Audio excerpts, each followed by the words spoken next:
Hi, welcome back to The Mess. This is part 3 in the missile command repair videos. So if you've managed to watch the first 2 and you're still here, well done. But let's get right back to it.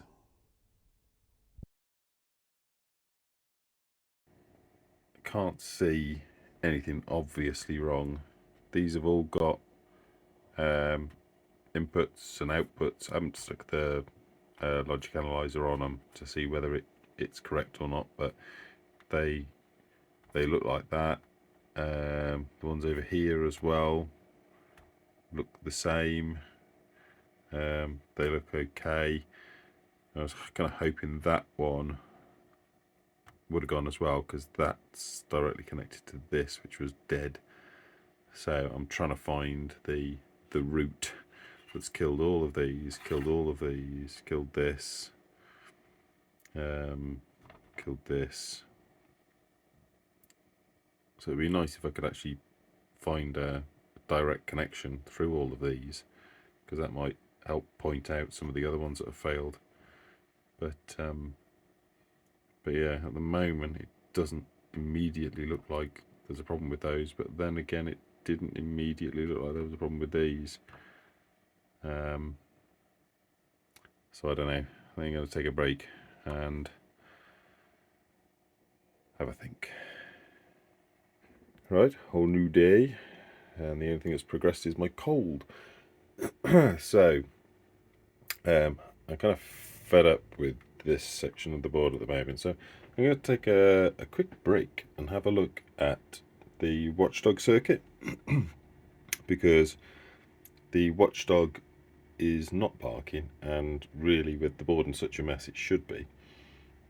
So what I've had a quick look at is, if you had a look over here at the schematic, we've got signals coming in from D8 into the counter D4, which should be controlling the reset circuit here.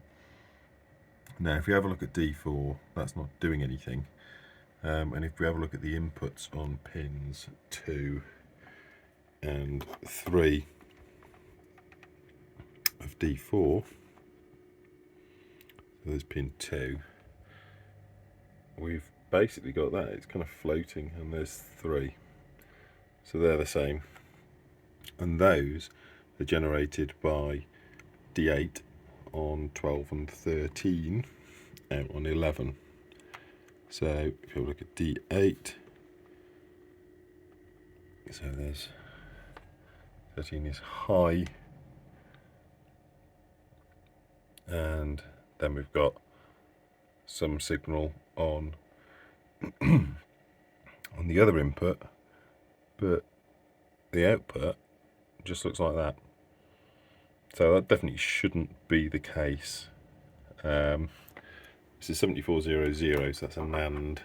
So with the current state, then both majoritively high with little peaks low, so you'd expect that to be mostly low with the occasional high peak, not floating. So there's probably an issue with D8. That's used for a few other things, so I'm going to pull that. The other inputs and outputs on it look okay, but it's hard to tell, so I'm going to pull that. Failing that, I can probably do a quick check by lifting the leg 11 to see if there's actually an issue with the counter at D4, but I'm going to start over here. Okay, yeah, so that's showing as failed. Right, so let's get that replaced and see if we can fix something I don't want working. Okay, so we got that swapped out, and what a treat, a 23 chip. So yeah, 40 years older than, well, younger than most of the other chips that I've been putting on. So if we have a look here now on this, we've got the data that's coming in, and we've got the data that's coming out, which is the inverse of that. And if we have a check down here, where the data comes in. We can see the data that's coming in there, and we can also see that that's doing some counting. So that does look okay. The watchdog is currently getting reset. This test run's designed to try and pat it so it doesn't trigger, and it's not triggering, but at least it actually looks like it's working now. So that's one thing that's good.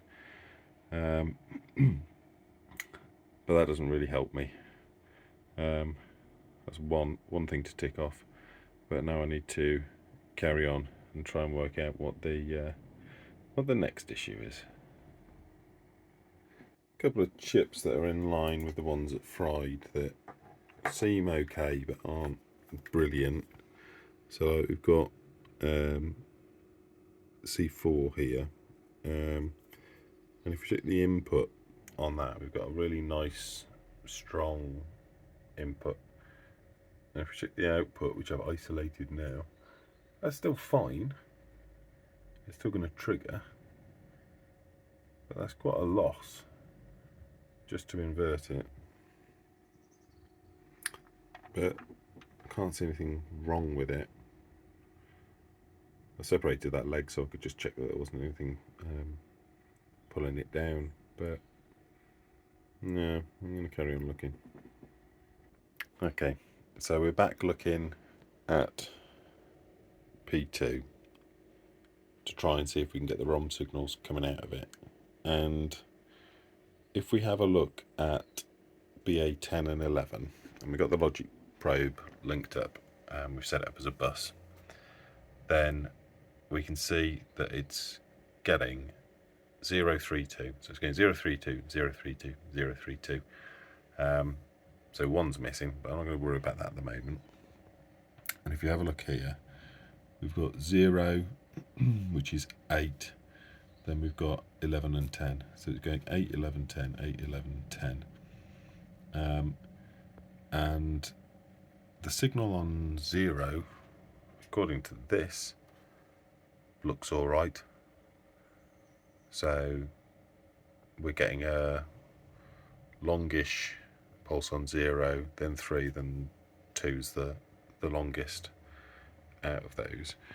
And if we come back to here, and if I flick the scope mode, and then if we have a look, we've got 9, 10, 11, and 12 are the outputs on that. So if you have a look at 9, so we can see that. So that's 3, that's 2. So that's what we were seeing, 3, 2. We were getting nothing on 1, which is that, and then 0, which is that one that's still looking wrong. But according to the logic analyzer, that is okay. Now, we've already replaced that chip, and that's a tested good chip. But I'm going to swap that out with another one if I've got one. Anyway, just to double check. Because I've been trying to chase that for a while. I thought that was a timing issue, but according to the logic analyzer, it's not. And the other thing that it goes down to is this, and I've pulled this off and tested it and swapped it, and we've still got no difference. So I'm going to concentrate on that and try and work out what's going on. Okay, I now know what's going on with the ROM 8 signal. So what I've done here is just raise that chip up. So I'm not using any of the enables on it, and I've just got that just roughly grounded. So I'm ignoring the progcell 2 signal that's coming into this. And if I have a look now, and if you have a look here, we've got that. So that's your ROM 11. We've got that's your ROM 10. We've got this, which we know we're not currently getting. And then here is the signal that we weren't receiving. So that's why the logic analyzer could see that fine. And what that potentially is then is that actually that signal is directly coinciding with prog cell 2 switching it off. So we've got a timing issue with prog cell 2 disabling P2 right at the point that it's doing that output. So I know what's happening, I don't know why it's happening. Okay, yeah, so just connect to the logic analyzer up, just have a look. So I've just added in here on line 9, that's prog cell. So we can see here that the minute that 0 kicks in, the chip disables. Then it stays disabled, and then it enables just as 3. So we get 3, 2, it's disabled over 0, then we get 3, 2 again. So that is what's stopping that line from being enabled, and there must just be the slightest echo of the signal still being live, which is why you see the tiny blip. Right, now to work out why. I'm now poking around the RAM to try and see what I can find out, and one of the things I've noticed is if we have a look at the signals coming out of the RAM here, they're all absolutely fine apart from the output on this one here, and that is DRAM 3. Now these chips are all new and all tested fine, and I've just done a quick swap, just swap them over onto the other port and they're fine. I already checked for shorts on all the pins before I put the RAM in, so that would suggest that something that sits on the output line here, so we've got DRAM 3 coming in, and it goes to all of these P5, N5, P7, P6, and up there N6. So my guess is that we've got an issue with one of those. The only other thing I did notice, which is a bit weird, was that whilst I was probing the RAM chips, R6 was getting really hot, but it's not now, and I hadn't noticed it before. But having said that, if we probe it, we're not actually getting anything useful out of it, but then again, we're not getting anything useful into it, so it's hard to tell whether it's got a problem or not. But I'll start having a look over those other chips and see if I can spot what's causing the problem with DRAM 3, because that's ultimately the data line 3 that we had the problem with earlier, and we had to replace the buffer on L9 to clear the issue. So I'll have a look. Okay, so something to get my teeth into. So whilst I did check for shorts across all the sockets when I did the sockets, I haven't checked for a short to 5 volts. And if we have a look at here, we've got a near dead short to 5 volts. So what I'm going to try and do, they're 0.52, and where we're coming out down here, 0.51. Okay, so what I'm going to do is I'm going to go around and I'm going to try and beep it out and see where I can get the lowest value. So the short, so we're closer to ground over here, going further away from the chip. So I'm going to keep tracing back across all these other chips and see which one gives me the lowest reading, and that might point me towards where the short is. So I'll give that a go. Right, I'm gonna have a go at pulling N5.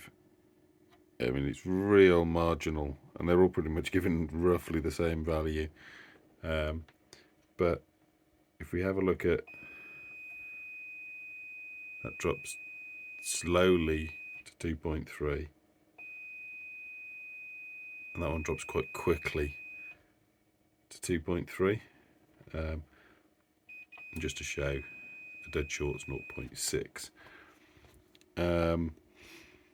So of all the chips that there are, that one has got the lowest reading, but it's really, really marginal. And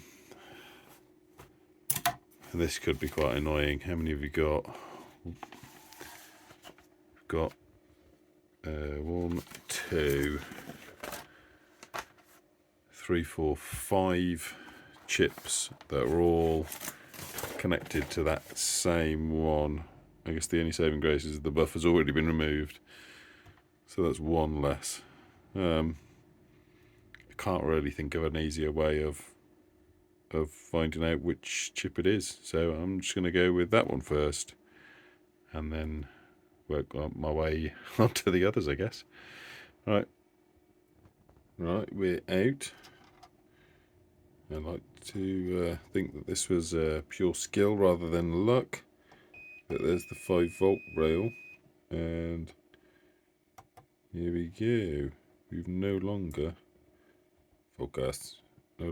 got a short. Okay, there. Right. No short. That. So look, see if I've got any. Right, I do not have any of those 74 LS251s. I haven't got any on the spares boards either, so there's not much more I can do here. I'm gonna have to order some of those. I'll chuck a socket in. But yeah, I think that's me done then. Right. Actually, while I'm ordering chips, I've pulled off the 74 125, is it? Yeah, 74 125 from here, which I said was getting hot and I couldn't really see any good signals that were coming out of it. So if this one's failed, I might as well get some on order. So let's go and select that.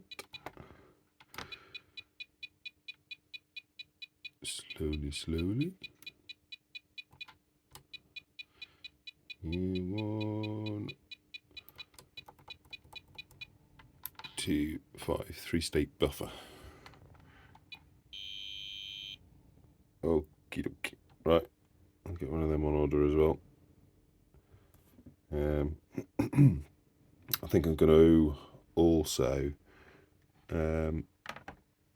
order a new inverter that I'd said was looking weak up here, because actually I swapped out the one that was down here had failed, but that's the only spare that I had. So I think we'll swap this one out, just because if that's knocking like about a volt off the output, it's not really going to help anything else further down the line. Right, let's get some chips on order. And with the magic of time travel again, so got loads of chips. There's a couple that I'm going to swap some of the weak chips out, and more sockets. If I run out of sockets now, this time I'll have replaced about 90% of the board, so I'm hoping I don't end up there. But let's get some of these swapped out. Particularly interested to see if the one that's stopping the memory, is it DRAM 3, I think that one or something, from working, to see if that makes any difference to any of the signals we're getting.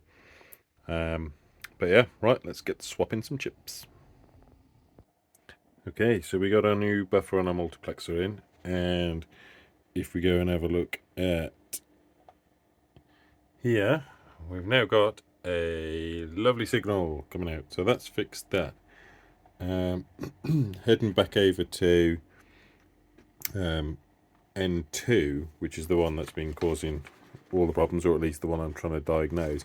And we've now got ourselves a bit of an issue, which is that now sort of floating at 1.6 volts.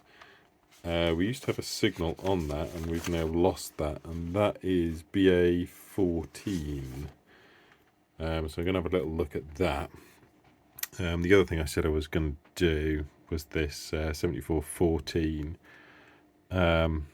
chip. We were just going to have a little look at that, because we're going from, you know, sort of 4.5 volts down to just under 4 volts, maybe spiking to 4 volts there, so quite a loss there. So I just thought I'd try swapping that out and seeing if that's a little bit tired. So we've got one here, and we'll give that a quick go. I'm not expecting it to make any difference, but if that one is better, I'll run that. Yeah, slight false alarm. There was actually an issue with the socket here when I'd pulled the chip out to check something. I'd actually dislodged one of the little inserts in here, so that's all back. So we've got the signals back, and effectively it's just doing exactly what it was doing before. So there's not been any change there, but I'm going to carry on coming back to have a look at the DRAM circuit around here. And now that we've got all the signals coming out of here, I'm going to start tracing it back and seeing if we've got some other failures over here that are causing us problems. Right. So I'm getting nowhere fast at the moment. Still got issues that stem back to the mad cell signal, and that's also preventing the mushroom signal from working, which is causing all sorts of problems. So we know that R4 is okay. We know that E3, E5, C5 are all okay, because they've all been pulled or either failed and replaced. And the reason why we can't get mad cell out is because A5, we haven't got a signal. And we know this, and we know it's a timing issue. And we're looking at the timing here, and it's difficult because they all need to be low at the same time. But which one's wrong? Now, the only thing that looks slightly different out of these is that pin 11, which is BD4, hasn't got as much activity as the others. So just a hunch, but I'm going to have a little look at that, because if we had some more activity there, then there'd be more likelihood of us hitting lows at the same time. But yeah, I don't know. I'm really grasping at straws now. Well, so I've had a go at checking one of the 153s on this side. So pulled that one off because I thought, well, maybe if the RAM was all dead and these are all dead and they pass through these, then maybe these are all dead. But pulled the bottom one off and it tested fine, and I can't see any reason that the others are faulty. And over on the other side here, thought I'd check this one, because we know we've still got our issue with the mad cell signal, and it all boils down to A5 here, and that's fed in from various BD signals, including the one coming in here from BD0, and the mad cell and mushroom circuits, which, you know, we've got a fault, they both feed in, as well as BD0 to F5, which is F5 there. But I pulled that and tested it, and it tests fine, so it's probably not those. I was a bit disappointed. We've got loads of those chips. So I'm going to stick a socket in that. and pop it back on again and keep looking, but just need to work out what's going on with the timing and what's missing. Which one of these BD signals is causing us to lose mad cell and therefore mushroom.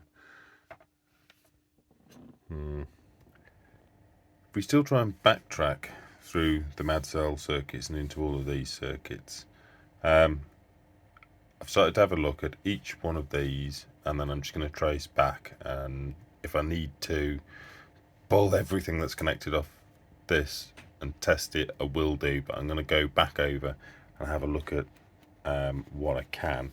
So been going through them, and so some of the not zero, the sync signals, things like this, and try and trace back through they are. So I've started scribbling it down, so RQH, where it's coming from, what's generating it, again, mad cell. And so what I've started to have a look at now is what's generating the signal here. So if we go back, we've got A8, and that's getting most of its signals out through the sort of standard timing signals. Now that looks okay, but the other one here that we've got feeding into this circuit is A7. And you have a look at A7 now on pins 1, 4, and here again 13 and 10. We've got a resistor, so it's either a pull up or a pull down resistor. I'll check in a minute. But if we grab the scope and we go, here's A7 here. So for example, pin 1, according to that there, should either be held high or held low, and what we're getting is that, where it's sort of weirdly floating around 2 volts. So I'm going to do a little bit more poking about on this, but that's the same on all of the other pins on this. So I'll have a little look and then we'll pull that off and give it a test. Yeah, definitely something a bit weird going on here. Now, I know you can't always test resistors in circuit. They produce strange values sometimes. If we check pretty much all of the 1K resistors that we've got here, like, there you go, that one's absolutely fine. Check over here, that one's 1K, exactly the same. If we check R16, which is on that, we get a very different number. Now, that could just be because this has failed and obviously is impacting the resistor, but I might just lift the leg there just to double check that we don't have an issue with that resistor. It's quicker than taking the whole of A7 off. We'll give that a quick go.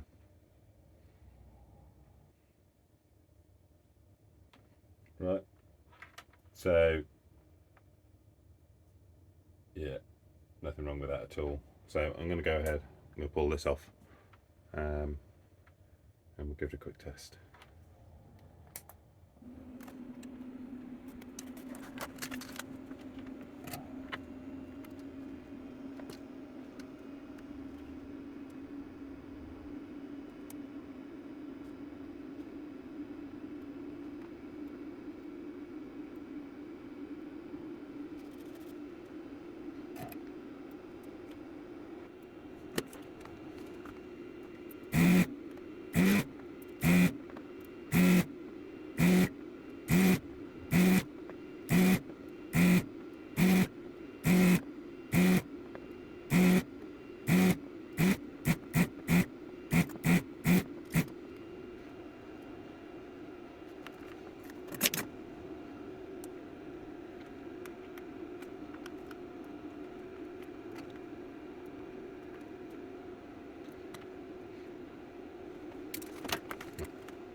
Right, so we're still seeing the issue here, which could just be normal. Maybe it's connected in series to something else. But so you might need to check one else. Let's get this in. Yeah, so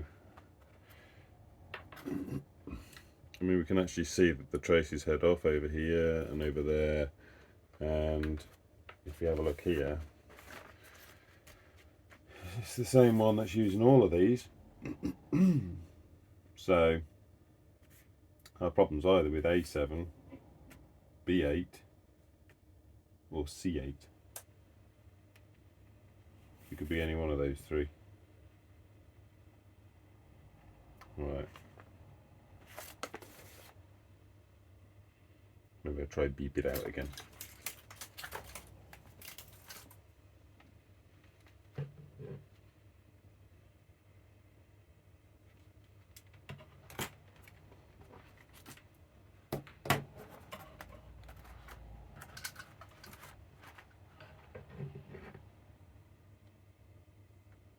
B8, A8, for those three.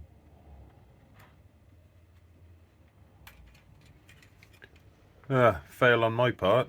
So, although I looked all over here, had a good look, checked through all of this, and I can see here it's being used by C8, B8 and A7. So C8, B8 and A7 all taken off, and I had a look over there, couldn't see anything else. I didn't bother following the traces because they flip backwards and forwards on each side of the board, and you know, they flip underneath the chips, so it's kind of hard to trace, and you could start trying to beep it out. So I pulled those all off and they're all fine. However,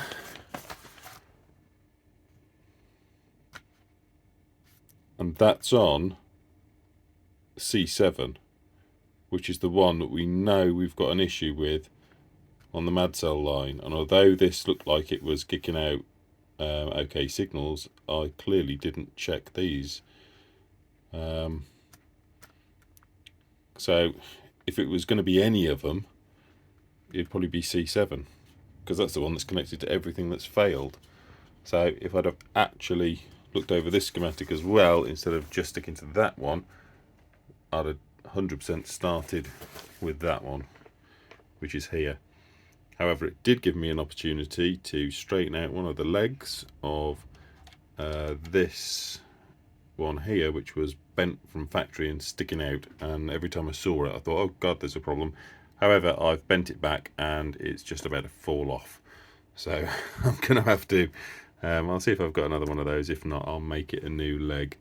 Let's see, I think is it that one?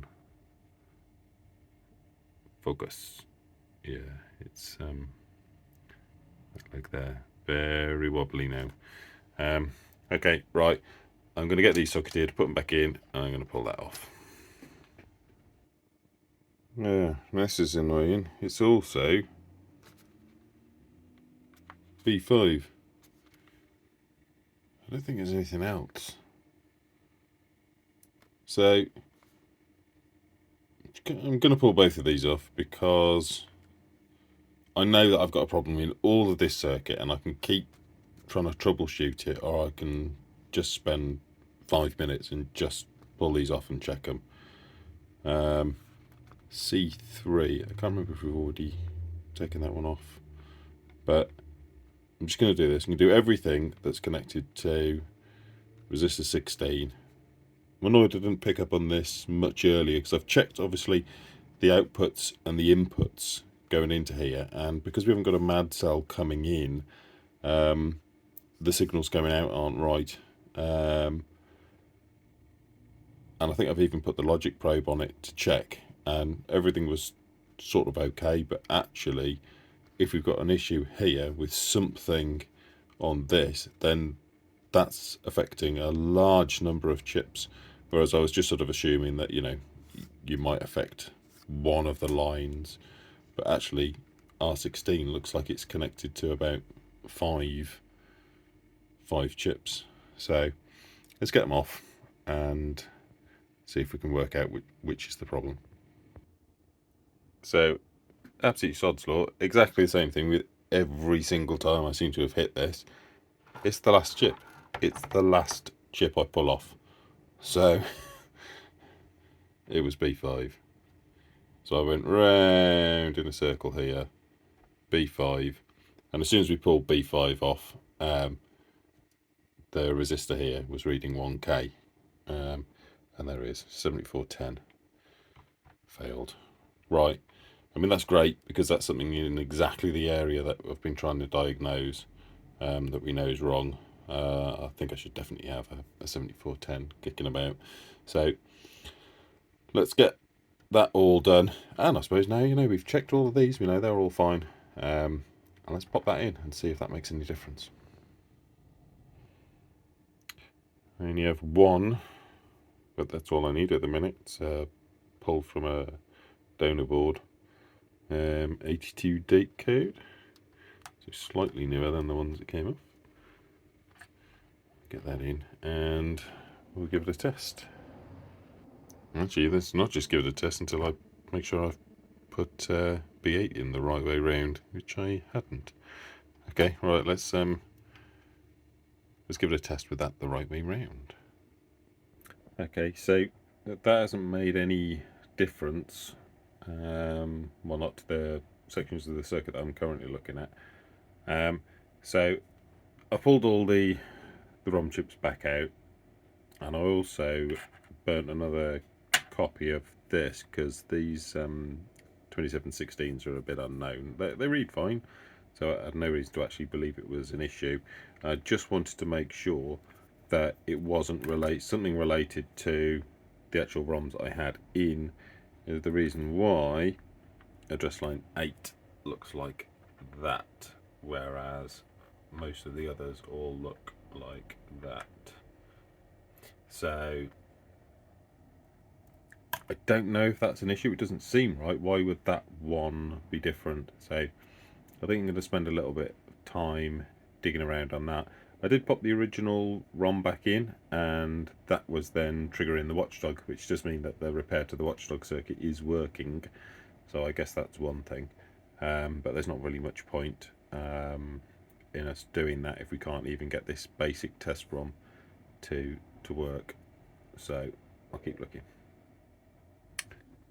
One thing which I did notice is, so I've socketed A6 here, which is the last chip that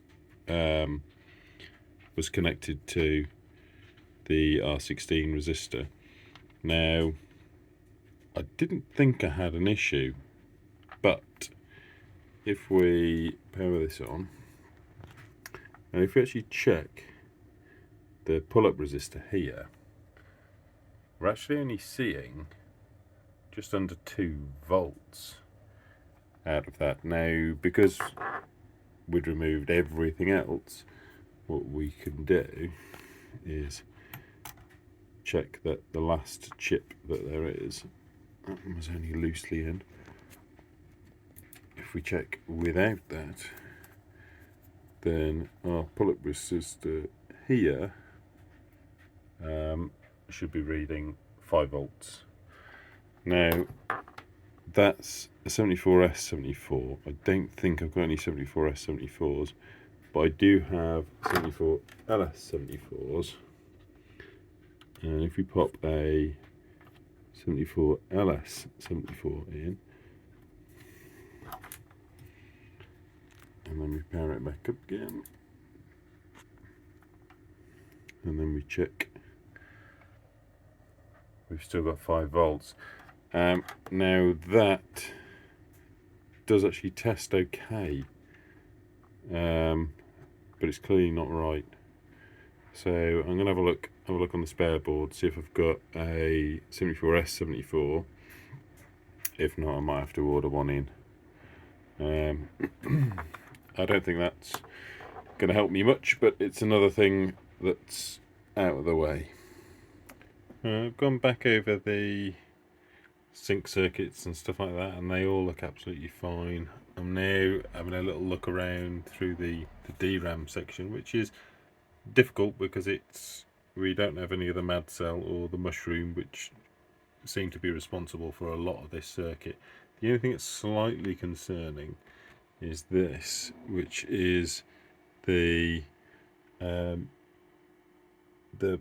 Atari programmable chip here. So that's the sort of the problem there. And the thing that is a bit concerning, I don't know enough about what this chip actually is, but if we have a look at any of the outputs here, you can see they just sort of float. So there, 1, 2, 3. They're all just floating. Now, the inputs that we've got, so we've got BA0, 1 and 2, so they're all good, but then we've got Mad Cell and Mushroom. So I don't know if having no Mad Cell and Mushroom means that it does nothing. I'll have to try and work out what it's actually supposed to be doing. I don't know if that's got something to do with it. I'll have a little read up and try and work out if that's normal or if it's failed. If it is failed, I'm not entirely sure what I'm going to do about that. So, good news is, it is a Harris 7603, which is just a 32x8 PROM. So, I've also had a look, and I have found the bin file for this, so I can program a new one if that's faulty. I'm going to put it off because it doesn't make any sense. It's getting power, it's getting ground, it's getting an input signal, and all the outputs, all these outputs all here are all just floating. So I've also had a look, and the battery chip tester can read them. I haven't checked whether my other reader can read them. Anyway, so I'll pull it off, see if it reads. If it does fail, I'll try and get another one. I think you can still get them, or something compatible, but because it's just standard, I could just pop a bigger EEPROM on, like 27256 or 512 or something I've got a few of, and just ground all the other address lines. Just duplicate the 32 bit across the whole of the other ROM and see if we go. But I'm going to put it off first anyway and see if it is faulty, and then if it is, we shall take it from there. So according to the manual, 32x8 ROM or PROM is the 744188288. So that's in there and down. Yeah. Okay. So EEPROM is empty. I might try see if the other programmer can read them as well, but that does seem to suggest that that is dead. Okay, well that's good. Let me have a little look. Rummage around in my drawer. Let's have a look at what we've got here. So I should have quite a few spares. What we've got. So I quite like to use something a bit newer. So that's a 27161. If we're going to make an adapter up, it doesn't really matter what I'm using. I'll just replicate the bin up. I'll get one of these on order, but just because I'm keen to try and keep things moving, I'll probably just make a quick adapter up. We'll grab the original bin, we'll multiply it over, we'll pop it on, something like that. I think there's bags of room to stick some great huge EEPROM in its place. I'm also just going to try and give this another read in that one. and we'll see how we get on. So I don't even have Harris on this list. I could probably add one in manually or find an alternative, but I haven't been let down by the retro chip tester before. He's generally pretty good at reading it. So I've just done a very quick little bat file, and I'm just going to use the copy command, where if you do the /B to do a binary copy, and then you can just duplicate it as many times. I've just written a little thing there which I can use because I only need 64 copies of it in order to fit in the ROM. So I didn't fancy running it 64 times. So that's made me a little bin file. And then this is our PROM, and I've got a stack here of 512, so I'm going to use one of them a bit over the top. So just looking at the pins there, if I just match these ones up, I can just ground all of the addresses that I'm not using, and the enable pin ground to hold it enabled, because that's how it is on the schematic with the original one anyway. So I'm gonna knock up a quick board. I'm gonna check to see if any of those work, and see if we can magically make something that works. Math. No. That's a 32 byte chip. 32 word by 8 bit per word format. 32 bytes. Which means that a 512, 27512 has got 65,536 versus our 32, which means I need 2,048 copies to fill it. Now I know that you can just set the buffer and just put the code down at the bottom, but I actually bothered to write this incredibly complex bat file. So no, hang on, 2048. Let's see how long that actually takes to copy it. 2048 times.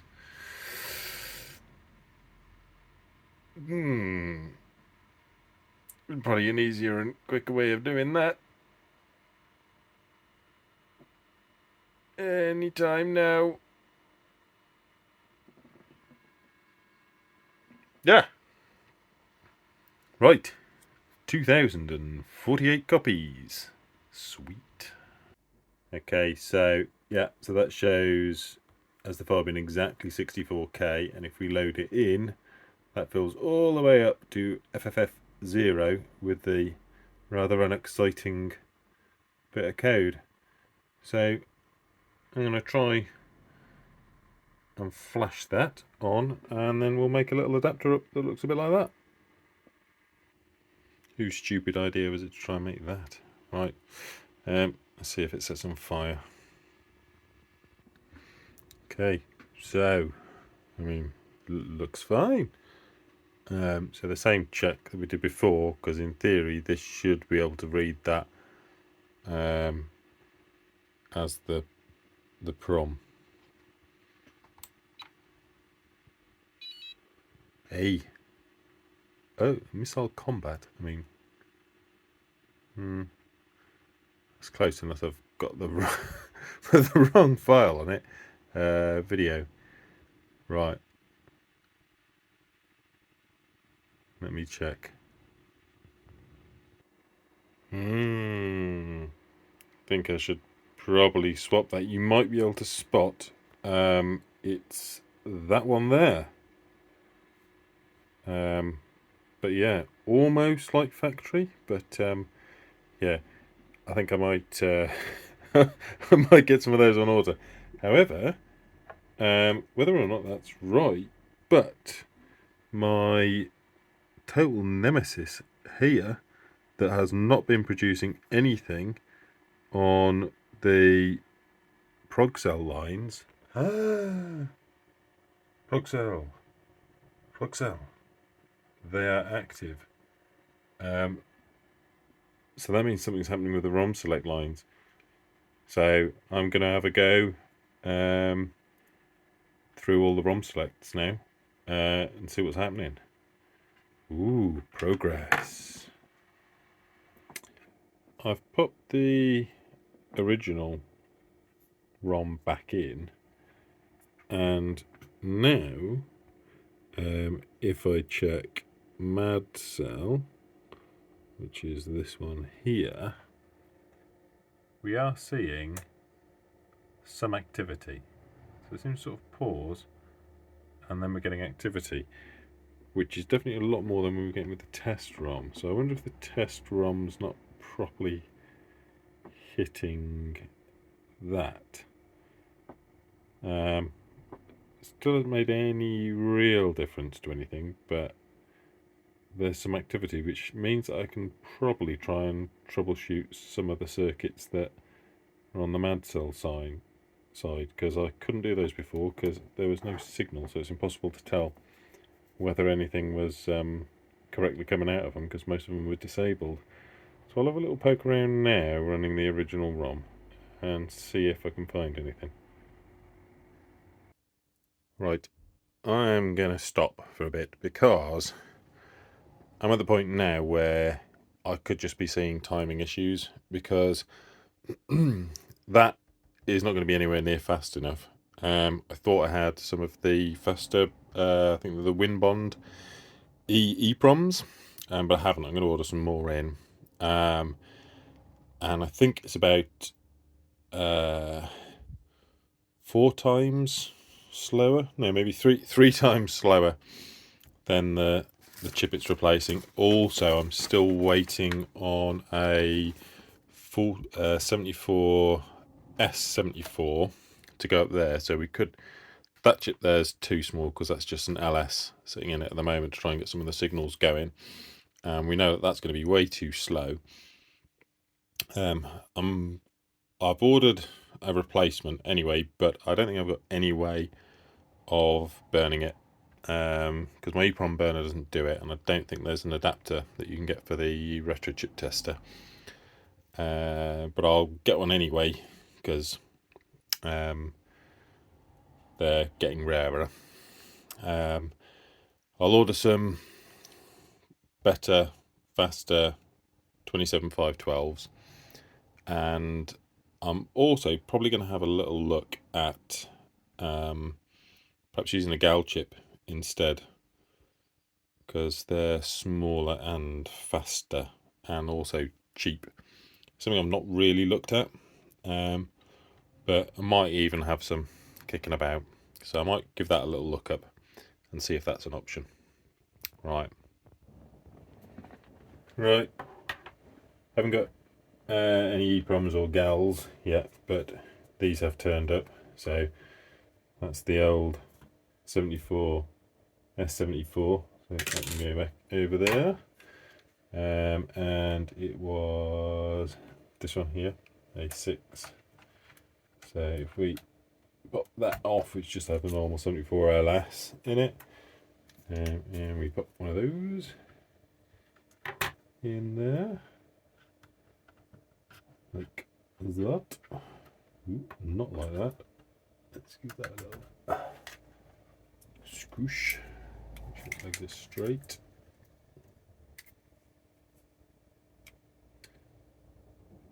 And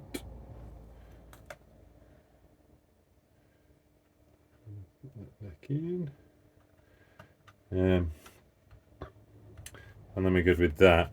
The other thing which I've done is I had a load of these LS chips, you probably can't see, which are modern chips, which I was a little bit suspect about because I'm not sure anyone's actually made them for quite a while. And I did have a few of those in here, just because they were the first ones I came to. Now, I think those are fake. I think those are HC chips that have been labelled up. I did do a very quick check, and they seem to be operating absolutely fine at about 2 volt VCC. which seems way too low for uh, the correct chips. So I don't think there are less chips. I might stick the logic analyzer on them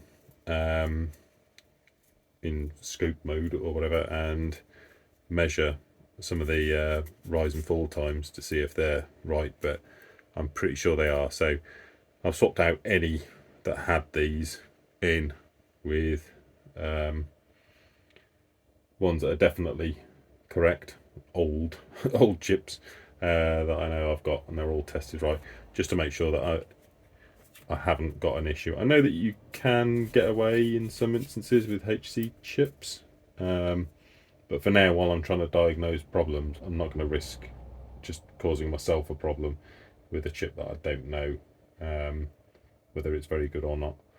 So I'm going to probably wait for the 27512 to turn up so I get a faster chip, or get a GAL and program it. I have found an article of someone who's programmed a GAL. I'll show that in a when I come round to it, if I go that way, who funnily enough has done a Minecraft has done a missile command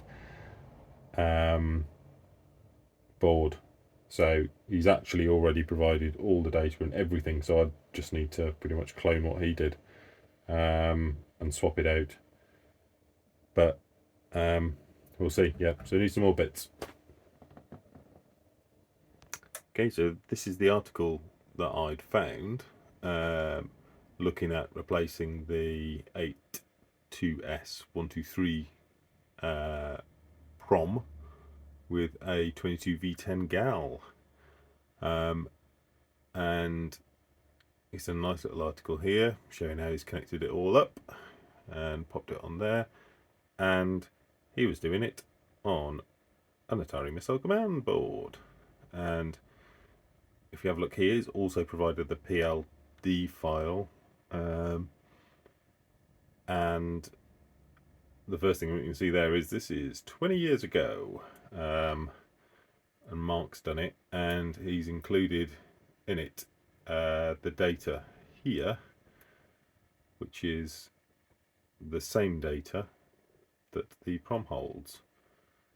So I currently haven't got any dips that'll do that, but as far as GALs or PLCs go, I've got a couple of options. I've got one of these M4A3 32 lattice chips. They were sort of used in the old Xbox modding time, but I do have 22V10s, just not in the right format. I'm not going to use those. I don't think I've got a programming adapter for that, whereas I do have here a programming adapter for those. So I can do that. What I don't have is any sockets. The sockets I've got are wrong size, but I can just wire it up directly. I think if it programs and reads fine, I'll just tack some wrapping wire or thin wire onto the side of that and stick it on and make a little adapter. I just need to decide whether I can be bothered to change the pins or just literally burn the file on that he's handily left us. I'll probably just do that. So thanks, Mark, and I'll let's see how we go. No, I can't do that. Of course I can't do that. The 28 pin. They've also got 4 not connected pins on that sort of sit around the outside edge of them.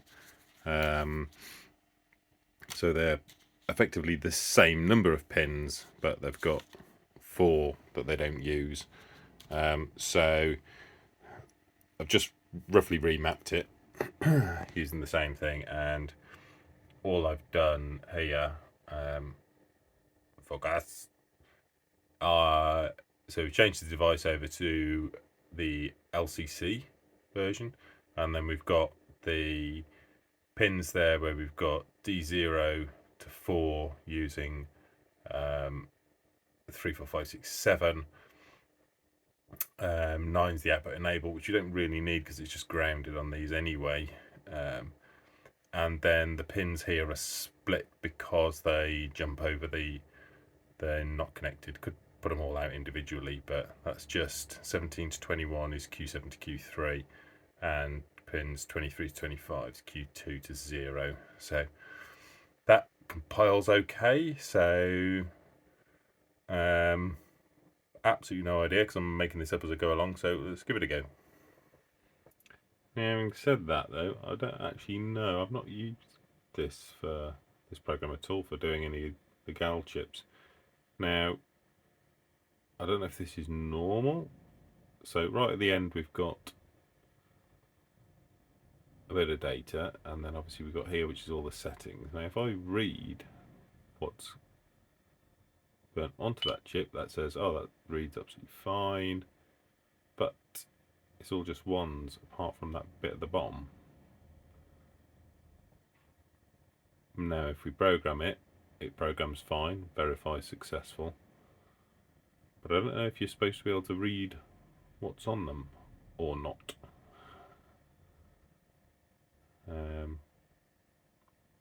It's definitely doing something, so I might just give it a go, and then if not, I'll check to see if I need like a firmware update or something on this burner. So just popped some wires onto there. Luckily they're not too small, so that's all right. Made a little adapter up there, so I'm just going to connect them up to there and see what happens. Well, now that was fairly unexpected. Nice. Yeah, just works. So clearly reading them back in the same writer after they've written doesn't work, and you do just have to rely on the verify to be successful. But yeah, so that's just sitting in a little socket. It's sitting upside down and wired on just to see if it worked. I really wasn't expecting that to work. But yeah, so anyway, a lot smaller than that, and in theory that should be more than fast enough. So I'll pop it on and see if it makes any difference. I'm not hugely expecting much of a difference, but it was more having a go really. And yeah, okay, so now we've got that in place, I'm a bit more confident that some of the signals further on into the RAM circuit should be more accurate. And I've started to having a look over the DRAM circuits here, and everything sort of seems okay, or at least I'm getting signals out of pretty much everything. And then we head into the color RAM section, and then into this L7 RAM chip. We've got activity on all of the inputs here, and the write enable, chip enable's grounded, but on 5, 7, 9 and 11, which are the outputs for the color, I've got nothing. They're all just high, which you'd expect because they've got pull-up resistors here up to 5 volts. But yeah, so that's this one here, and we're just getting that just 5 volts. So I'm going to put it out because every other bit of RAM's failed on it, and give it a test. See what it is. So got that off. That's there. Now the retro chip tester database says for an 82S25 use the 3101 16x4 SRAM. So that's that. That's that in there.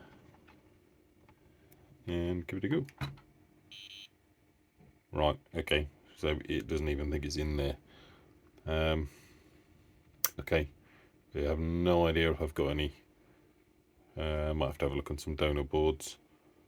I think they're relatively common, but I'll have to have a look. If not, I'm going to have to order some. Right, okay.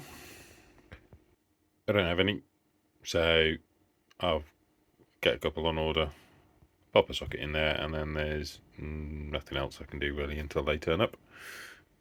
So I wanted to make that a little bit prettier, but oh, right. There we go, got that all socketed up and ready, and I've just tidied the little wires up, so can you tell which is the real 7603? Yeah? Yeah, I've just checked a bit of UV mask on that just to stop the wires from falling out, and yeah, not brilliant. I might look at getting a programmer. I do not have anything that can program these at the moment, so that'll do. It tests completely fine, and we'll just need to wait for the RAM to turn up. All right. Okay.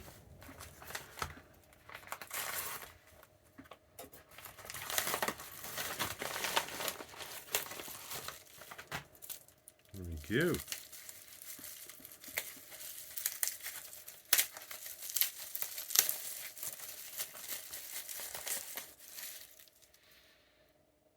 Alright.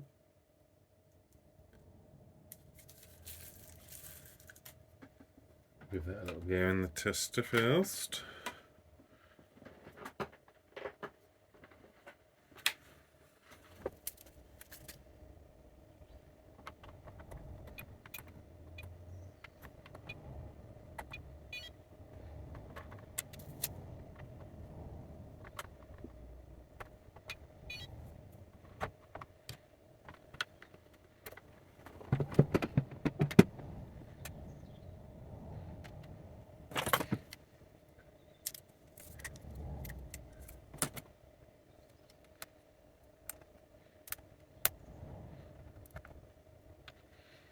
Okay. Get out of the way. Put that in with the spares. And hopefully now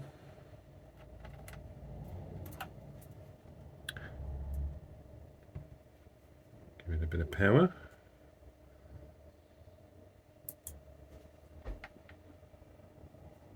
I'm just going to check on 5, 7, 9 and 11.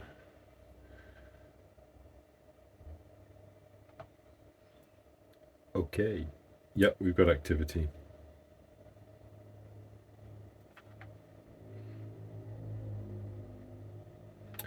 Okay, well, I'll turn the screen on and see if we got anything. Oh, good God.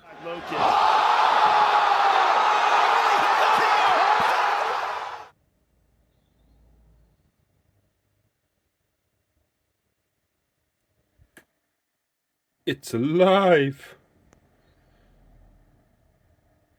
Right. Well, I've got no way of starting that up at the moment, but wow, that's certainly an improvement. Although it does look to be rebooting, doesn't it?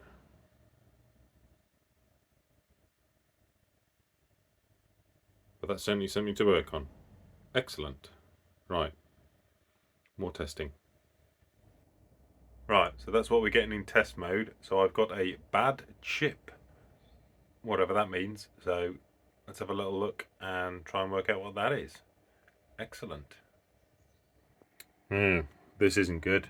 So bad chip means the custom audio I/O chip at P809 has failed. That's the pokey. Right, that's going to be a bit awkward. I definitely haven't got any. I don't think I've got anything I can scavenge them off either. and they're getting pretty rare now. I might have a little look. I wonder if anyone's done like a little project using like an RP2040 or something. Right, I'll have a little look into this. I'll double check it. It has been re-socketed. I'll go back over and check all the pins, make sure we haven't got any issues with that. But it's not looking good. I don't fancy its chances. Yeah. And this is quite badly corroded. The socket was in a bad state as well. I've cleaned all the pins off and tried to re-tin them a bit. The two back ones were actually quite badly damaged. I ended up replacing the one pin and just supporting the other one a bit. I've beeped out all the points here. Based on this here, we've got all the, I've checked all the address lines, data lines, checked to make sure we haven't got shorts on anything other than the switches, which are supposed to have shorts on. So I'm going to pop it back in, and then the other thing to do will be to check any of the chips that are surrounding it. We've already checked these ones, replaced this one. But failing that, I'm going to have to try and look for a new pokey. Right, let's see if this has made any difference. Okay, I've checked all the pins. It's getting power, address is fine, enable's all good, everything looks absolutely fine, but it ain't working. So I'm going to go with the fact that the pokey's dead.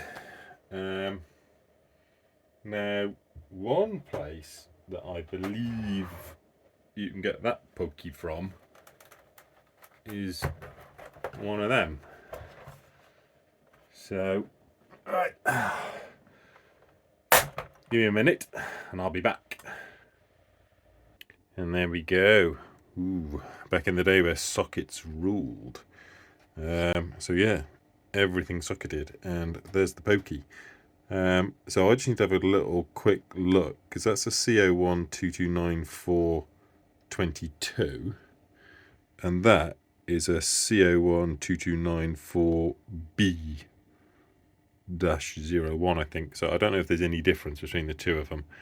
I'll have a little look up. Hopefully there isn't, and I can just borrow that and pop it in here. Right, bear with.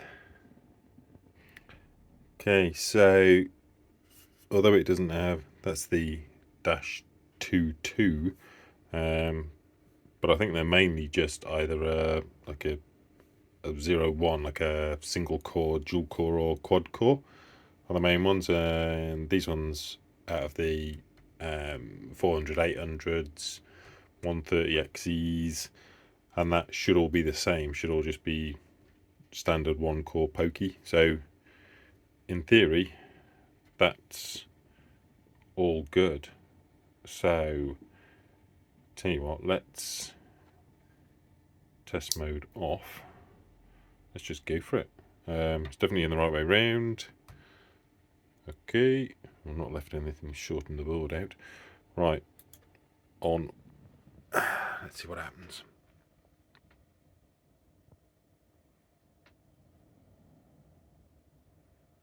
Oh, look at that. I think we might be there. I've got no sound or any speakers or anything, but oh, good God, that's been weeks. Right, might try and get at least a little speaker hooked up, see if we get any sound at all, and then I can probably pop that back in the cab.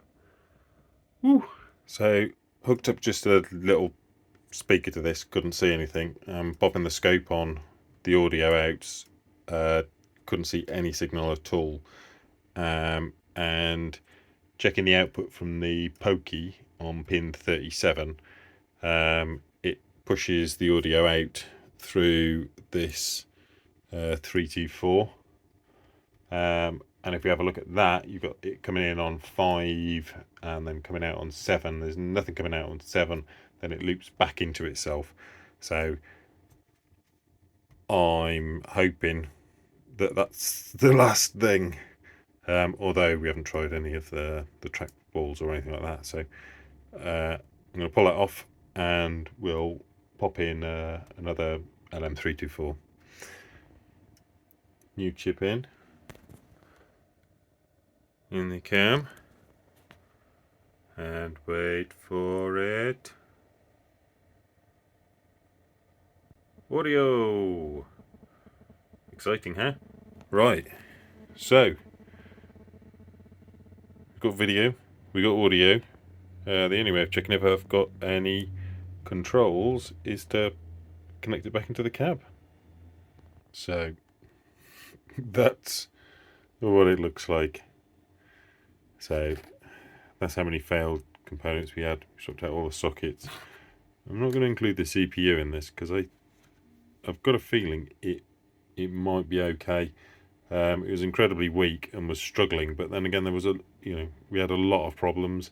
So I think even though it's a bit weak, I think it'll still run. So I might try swapping it back in and seeing if it'll run now that we've sorted all of that crap out. But yeah, that's what a voltage spike does. Not nice. Okay, there we have it, with the original two ROMs back in and the original CPU back in. So I'm going to run them like that. I'll probably keep the ones that I've burnt anyway. So that just sort of leaves that abomination here. It works, but I might have a look and see if I can get someone that can burn a new one. Not that you're ever really going to see it. But, right, let's get this in the cab. Okay, so this is its first potential power up in about 20 years. So either I'm going to let the magic smoke out, or this might power on. Okay, let's give it a go.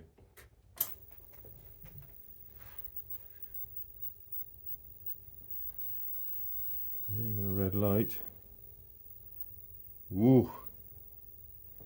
Okay, that's kind of promising. Grab that. We do have the screen on. It does need an adjust. The screen has been completely recapped. So I'm actually surprised it's that good. Yeah, I don't have any light on any of the start buttons, but I'll put a coin in and see if we can get that adjusted and see if anything actually works. Right, I've managed to adjust that out so that it fills the screen and looks absolutely fine. So the monitor is still working, which is great. It's been recapped. Seems a little bit unstable. I'm seeing a couple of crashes, so I might swap that CPU back out and put the stronger CPU in. At the moment, the player 2 button's doing nothing. The player 1 trackball won't go up, but it will go down and left and right. And I can't try the player 2 one because I can't get player 2 working. Also, the test mode seems to just flip the screen upside down and not start in test mode, so I might try manually jumpering that and giving it a go. But all in all, that's not bad. At least it's running. Right, so that's loads more stable. It's not crashing at all with the CPU swap. So that CPU is a bit sick. I can now start it in player 2 mode.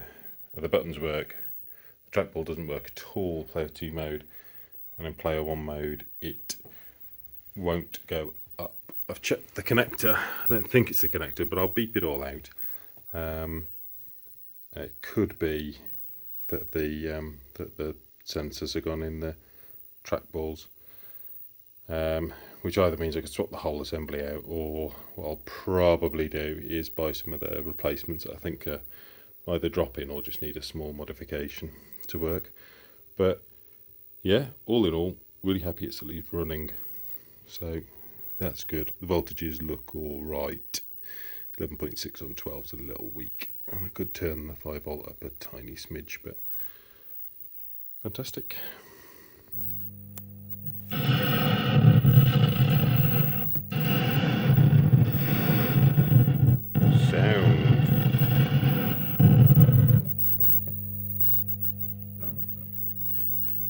Right, so hopefully back here for the last time. So we've all got it powered up. The CPU did need swapping. That was the only way to keep it stable. The game seems to play fine since we've added the second audio channel into the AR2 and got that all up and running. Check the sound. Sound's all fine. Everything seems fine. It's just the two chips I'm guessing are faulty, which are responsible for the trackball. On player 1, you can move the trackball, but up or down both go down, so you can't go up. And on player 2, completely dead, no trackball access at all. Swapping the looms over between the trackballs, and trackball 2 does exactly the same when connected up to the trackball 1 connector. I've checked the wiring, we've cleaned all the contacts, and it's not those. So I know it's not. It could still be an issue with the actual trackball units themselves, but I know definitely that the trackball 2 should at least be doing the same thing. So I'm going to pull both of these off. I've got some replacements on the way. I think these are 14584s. Sorry, 14584. Yeah. And there's a few various different alternatives that you can use if you can't get hold of those. I think I've got some 40106s on the way, and you can use, I believe, 74HC14s. Now I have got a 74HC14, so I'll pop these both off and try the one that I've got in there. I don't know whether you get away with a 74LS14. I know the timing's different, but I can at least swap one chip about and see if we can get either of those working. So I'll pop them off and get them socketed. Okay, so it looks like one of them is okay, but the other one is not. So I don't know whether one being down would cause both to not work, but we can certainly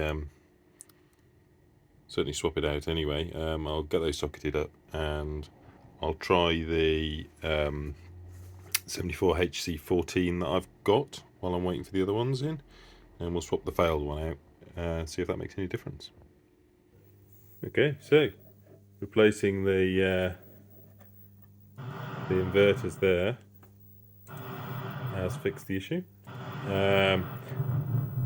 I'm going to have to replace the one and the other one. I swapped the one that tested okay over, and it just ported the problem over. I've also just had a quick go just to verify what does happen if you use an LS14 instead of a HC, and it doesn't work properly. It's glitchy. But no, really happy. Everything now appears to be working. I just need to swap that one chip out, and then I can call it fixed. Oh.